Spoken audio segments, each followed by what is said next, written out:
Assalamualaikum warahmatullahi wabarakatuh.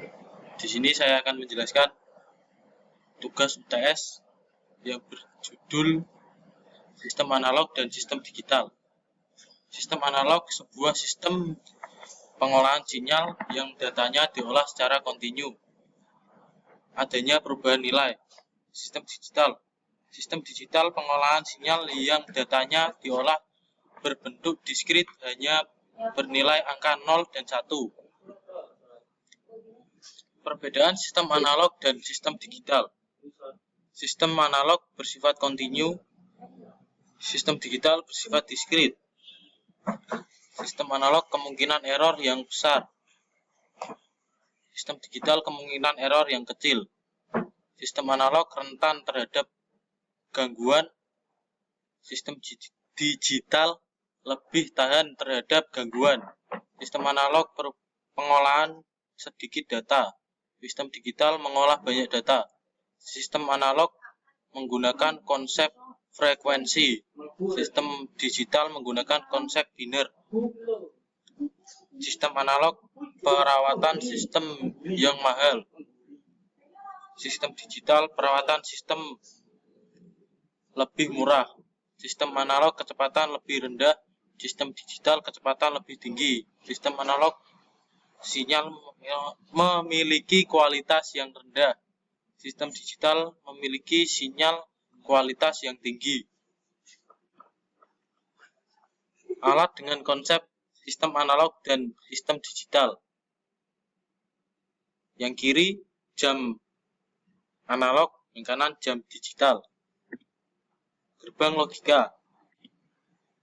Pengertian gerbang logika: dasar pembentuk sistem elektronika digital yang berfungsi untuk mengubah satu atau beberapa input menjadi sebuah sinyal output yang logis. Gerbang logika beroperasi berdasarkan sistem bilangan biner yaitu bilangan yang hanya memiliki dua kode simbol, yakni 0 dan 1, dengan menggunakan teori aljabar boolean. Macam-macam gerbang logika. 1. Gerbang AND. Apabila semua atau salah satu input merupakan bilangan biner 0, maka output akan menjadi 0.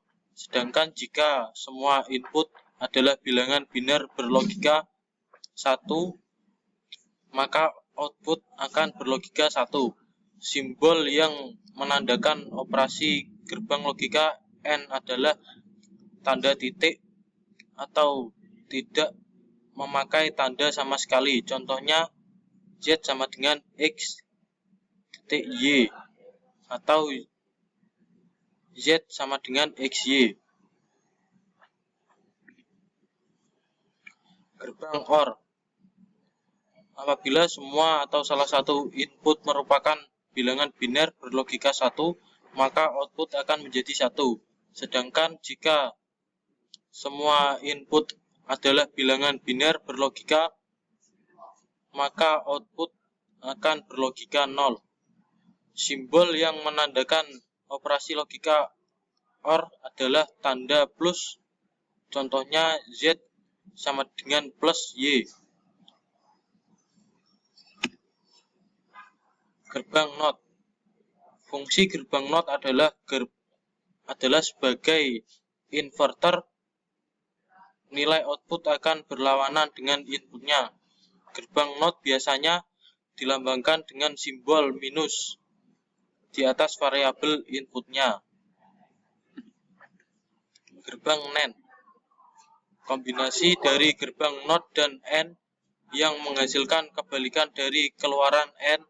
Apabila semua atau salah satu input bilangan biner berlogika 0, maka outputnya akan berlogika 1. Sedangkan jika semua input adalah bilangan biner berlogika 1, maka output akan berlogika 0. Gerbang NAND biasanya dilambangkan dengan simbol minus di atas variabel inputnya. Gerbang NOR. Kombinasi gerbang NOT dan OR yang menghasilkan kebalikan dari keluaran OR. Apabila semua atau salah satu input bilangan biner berlogika 1, maka outputnya akan berlogika 0. Sedangkan jika semua input adalah bilangan biner berlogika 0, maka output akan berlogika 1. Gerbang XOR, singkatan dari exclusive OR. Apabila input berbeda, contoh input A sama dengan 1, input B sama dengan 0, maka output akan berlogika 1. Sedangkan jika input adalah sama, maka output akan berlogika 0. Gerbang XNOR, singkatan dari exclusive NOR dan merupakan kombinasi dari gerbang XOR dan gerbang NOT. Apabila input berbeda, contoh input A sama dengan 1, input B sama dengan 0, maka output akan berlogika 0. Sedangkan jika input adalah sama, maka output akan berlogika 1. Ya, cukup sekian dan terima kasih. Sekian presentasi dari saya. Wassalamualaikum warahmatullahi wabarakatuh.